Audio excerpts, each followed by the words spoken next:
Ya, buat ibu-ibu yang punya kios di pasar, jadi buka dulu dengan baca Quran, buka dulu dengan sholawat, buka dulu dengan sholat duha. Gelar sejadah di kios kan nggak jadi masalah. Allahu Akbar, duha 2 rakaat. Nanti kalau mau pulang, ya sore gitu baca apalah, sholawat munjiah 10 kali. Pokoknya amal soleh.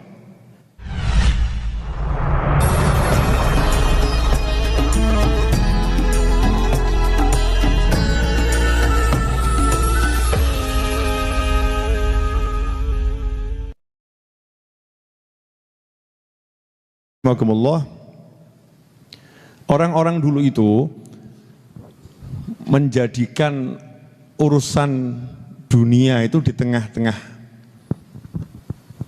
Pagi sama sore itu akhirat.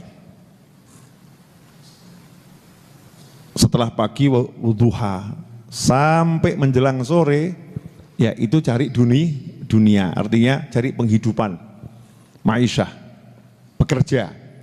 Tapi awal pagi, ujungnya pagi digunakan untuk akhirat. Sementara kita, walaupun jam kantor itu ya jam 8 sampai jam 4, tapi dari mulai subuh sampai badal maghrib, dunia saja yang dipikir. Betul atau betul nih? Kebanyakan kan begitu ya. Padahal negara sudah mengatur jam kerja dengan baik. Negara sudah mengatur jam kerja dengan baik. Tapi kitanya ini loh kok kayak seperti ketakutan nggak bakal dapat rezeki, sehingga tidak mengatur akhirat. Dikatakan oleh Imam Ghazali dalam kitab Ihya Ulumuddin, wa kana salihus salaf yaj'aluna awwalan nahar wa akhirahu lil akhirah. Orang-orang yang terbaik dari generasi yang terdahulu, mereka menjadikan permulaan siang atau permulaan pagi dan ujungnya, jadi awal pagi dan menjelang maghrib, itu digunakan untuk akhirat. Wal wasta litijarah, sedangkan pertengahannya itu sisanya digunakan untuk berdagang, bekerja. Nah, sehingga mereka mendapatkan kebaikan yang besar. Wa fil khabar innal malaikah idza su'idat bi sahifatil abdi wa fiha fi awwalin nahari wa fi akhirih dzikrun wa khairun kafarallahu taala anhuma bainahuma min sayyi'il a'mal. Dalam suatu riwayat dikatakan, sesungguhnya para malaikat itu kalau membawa catatan amal seorang hamba ke langit, dan ternyata dalam kitab catatan itu di awal paginya ada zikir, di ujungnya ada zikir, maka Allah Ta'ala menghapuskan dosa-dosa atau keburukan-keburukan yang terjadi di antara keduanya. Ini enak atau tidak enak ini? Enak ya. Makanya buat ibu-ibu yang punya kios di pasar, jadi buka dulu dengan baca Quran, buka dulu dengan sholawat, buka dulu dengan sholat duha. Gelar sejadah di kios kan nggak jadi masalah. Allahu Akbar, duha 2 rakaat.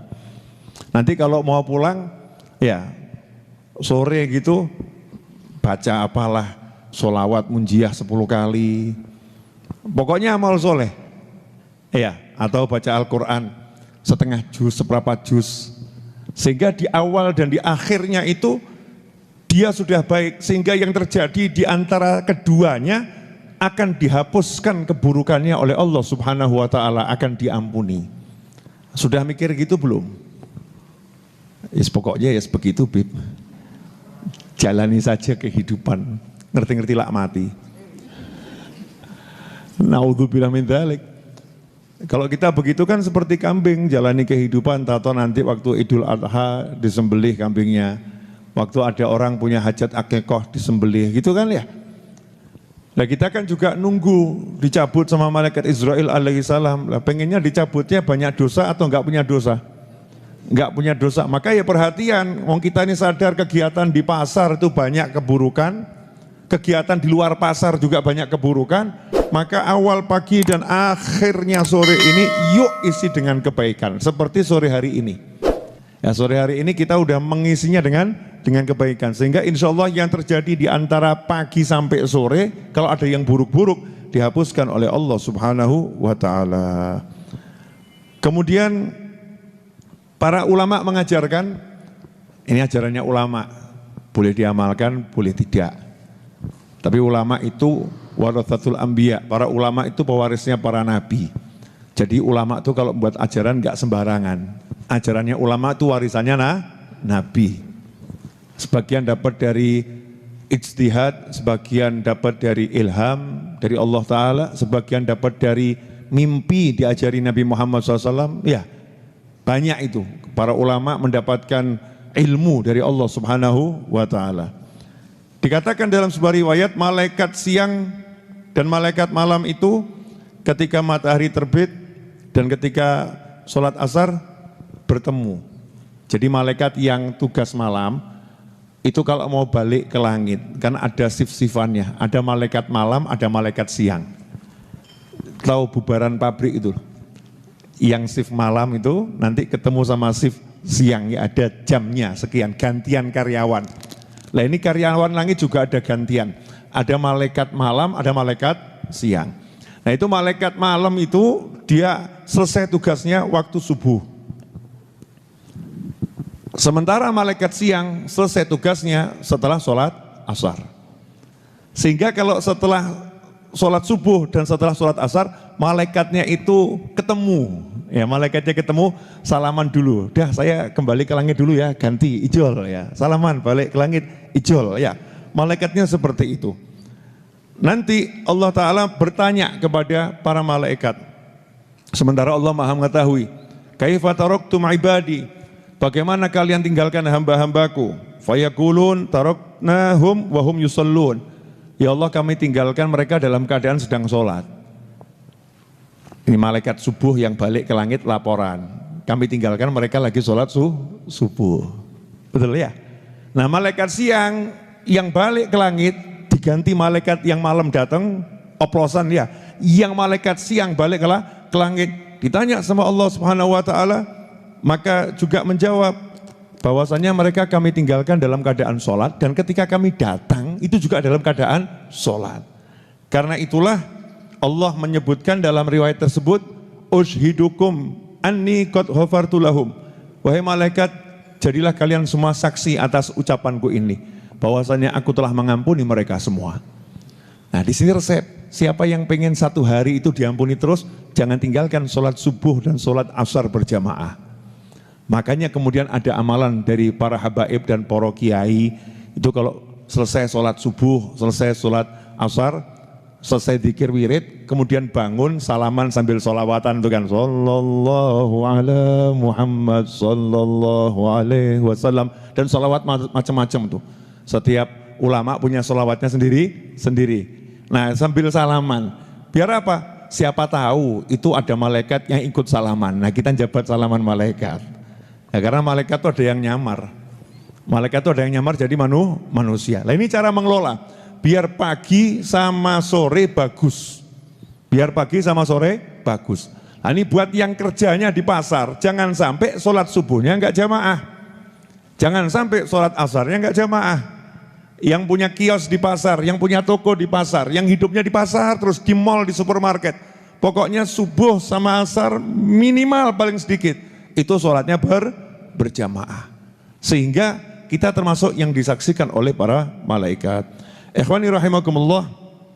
Kemudian diantaranya, kalau kita lagi berada di pasar, baik sebagai pengunjung maupun yang kerja di situ, di mall, di supermarket, hendaknya banyak berzikir pada Allah Ta'ala. Zikir, ibu-ibu paling ahli zikir. Kenapa? Karena yang paling pinter ngomong itu ibu-ibu. Masya Allah. Ya Bu ya, betul enggak Bu? Makanya kalau ada pria banyak ngomong biasanya dibilang apa? Kayak wong wedok. Betul kan? Kalau ada perempuan diem tok, orang bilang kok seperti laki-laki. Kalau cerewet seperti, tidak ada ya cerewet seperti laki-laki ya. Kalau cerewet seperti perempuan. Walaupun perempuan tidak cerewet. Perempuan enggak cerewet. Tapi memang biasanya dilihat sama masyarakat kalau ibu-ibu tuh pinter ngomong. Artinya sudah punya bakat pinter zikir. Karena lidahnya sudah terlatih. Ya lidahnya sudah fasih. Ya ngucap itu pinter, cepatnya luar biasa. Nah kira-kira kalau di mall, di pasar, di supermarket, bisa tidak lidahnya ini dilatih untuk zikrullah, berzikir pada Allah Ta'ala. Karena dikatakan oleh Rasulullah SAW, dalam sebuah hadis, "Dzakrullah fil ghafilin kal muqatil khalfal farin wa kal hayyi bainal amwat." Orang yang berzikir, mengingat, menyebut Allah Ta'ala di tengahnya orang-orang yang lalai, seperti orang yang terus di kancah pertempuran, sementara teman-temannya lari tunggang langgang meninggalkan pertempuran tersebut. Dan seperti orang yang hidup di tengah orang-orang yang mati. Beda tuh ya, mayit sama orang yang hidup. Ya, bedanya luar biasa. Lah itulah orang yang ada di pasar, kebanyakan itu lupa. Sibuk dengan handphonenya, lihat drama nggak jelas, lihat sinetron yang tertunda, cari di YouTube apa, bahkan lihat itu aplikasi yang bisa joget-joget atau apa, nggak jelas gitu kan ya, ikut joget-joget. Saya nggak ngomong halal haram ya, tapi itu yang dilakukan gitu kan ya, dilakukan. Masya Allah. Tapi satu hari kok nggak menggunakan handphonenya untuk buka aplikasi Al-Quran untuk ngaji, kok nggak dipakai? Bahkan ketika ditanya, di handphonemu ada enggak aplikasi Al-Quran? Yang mana ya? Enggak punya. Aplikasi apa? Tok-tok ada. Ya, tok-tok itu ada itu. Aplikasi itu apa? Word ada. Yang face ada. Gram-gram ada. Tup-tup ada. Al-Quran tidak ada. Bahkan di HP-nya enggak ada tasbihnya. Handphonenya nggak jadi tasbih, nggak jadi Al-Quran untuk dia. Yang lain ada. Saya nggak ngomong halal haram, cuman bayangkan nih loh. Bayangkan kita kenapa kalau di pasar, di mall itu kok nggak bisa berzikir pada Allah Ta'ala sebanyak mungkin. Padahal itu pahalanya luar biasa. Beda orang zikir di masjid sama di pasar. Lawang masjid memang tempatnya orang zikir kok. Justru kalau di masjid kita nggak zikir, wah ngeri itu. Liane zikir awake dhewe turu. Yang lain zikir kita ke masjid numpang tidur. Iya, ke masjid numpang PIS. Yang lain ke masjid numpang sholat, kita numpang toilet. Masya Allah kan, kerennya luar biasa. Nah itu kita ngeri-ngeri sedap itu, sedap-sedap ngeri kalau begitu. Lah kalau pasar tuh memang tempatnya orang lupa ngurusi duit, hitung-hitungan, nagih utang, ya ditagih Melayu kan. Ketokan di pasar, jangan, kita ke kios yang itu. Saya masih punya utang sama yang kios itu. Ngedelik ke kios yang lain. Ya, sembunyi ke kios yang lain. Nah ini kalau di pasar. Nah beda kalau di masjid. Kalau masjid itu tempatnya orang zikir. Nah pasar tempatnya orang lupa. Orang kencan di mana? Di mall. Yang jangan gitu. Di mall, tempatnya orang lupa. Nah kok kita di situ, masya Allah, masuk pasar ucap, La ilaha illallah wahdahu la syarikalah, lahul mulku wa lahul hamdu, yuhyi wa yumitu wa huwa hayyun la yamut, biyadil khair wa huwa ala kulli syai'in qadir. Saya yakin ibu-ibu hafal semua. Wah ini kan doa masuk pasar. Siapa yang di pasar baca kalimat ini 3 kali, maka dia dapat 1 miliar ganjaran. 1 miliar pahala kebajikan. Wakahnya luar biasa. Berarti kalau kita di pasar dikelola begini untung atau rugi? Untungnya luar biasa. Lah selama ini di mall, di pasar yang kita lakukan apa? Al ngelamunuh wal melaku. Ya, cuci mata yang sudah kotor dicuci dengan kotoran tambah kotor. Sudah enggak punya duit, bilangnya penghibur diri, masuk mall tambah stres, tambah pengennya tambah banyak, dan seterusnya. Bahkan dikatakan oleh Rasulullah SAW dalam riwayat yang lain, kasyajaratil khadra bainal hashim, yaitu orang yang zikir di pasar atau zikir di tempatnya orang-orang yang lalai, sementara dia zikir, itu seperti pepohonan yang hijau, tumbuhan yang hijau di tengah yang kering-kering gitu. Kan beda sekali ya, hijau enak, di sawang yang kering gimana gitu ya. Nah itu kalau kita berzikir di tengah orang-orang yang lalai. Nah, Sayyidina Abdullah bin Umar radhiyallahu anhum dan sahabat-sahabat yang lain, Salim bin Abdullah wa Muhammad bin Wazi' wa ghairuhum, yadkhuluna as-suq qasidina linali fadilati hadza dzikir. Ya, dan sahabat-sahabatnya Nabi yang lain itu menyengajakan diri pergi ke pasar bukan untuk belanja, bukan untuk jalan-jalan, bukan untuk lihat-lihat, tapi sengaja masuk pasar cuman untuk baca zikir tersebut. Jadi masuk pasar, la ilaha illallah wahdahu la syarikalah, lahul mulku wa lahul hamdu yuhyi wa yumit wa huwa hayyun la yamut, biyadil khair wa huwa ala kulli syai'in qadir. Dibaca 3 kali, keluar lagi. Sanggup ibu-ibu? Ya udah sambil belajar nggak apa-apa, tapi ini dibaca.